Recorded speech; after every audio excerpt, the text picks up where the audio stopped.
Yo, si Sir.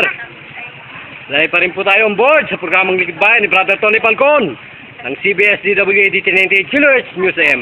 Ano po ang nilalapit at tinatawag sa ating programang ito, Lingkod Bayan? Ano po ang naging sakit nila? Bakit po kayo para kayong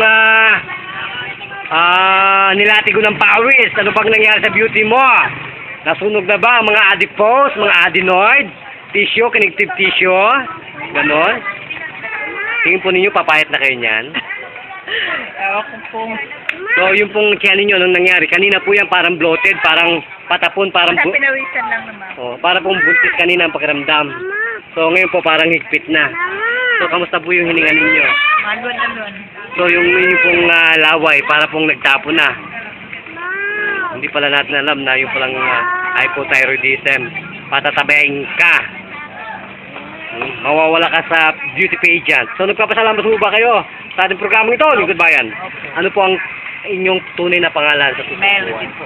Melody, ano po yan? Manalo. Manalo? Oh my God, Batanggenya. Oo. Sa Cuenca? Cuenca ba? San Juan po ako. San Juan, okay. Lemery ako. Okay.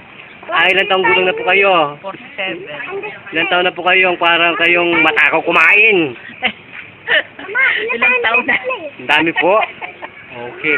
So, naligayahan po ba kayo sa aming programang ito, Lingkod Bayan? Opo. Saan po ba tayo ngayon naroon? Dito sa Lucena. Luceran, Barangay Uno po. Sa pamamahala ng yung buting chairman natin na si Nilo Villapando. Tama po ba? Okay. Magpasalamat na po kayo sa aming programang ito, Lingkod Bayan. Salamat po. Totoo po bang buhay na buhay ang ating Panginoon sa ating harapan ngayon? Opo. Okay. So, ito pa rin po, kasamang Tony Falcon. Ang inyong panglikod, Brother June. Nagbabalita at nag-uulat para sa Lingkod Bayan.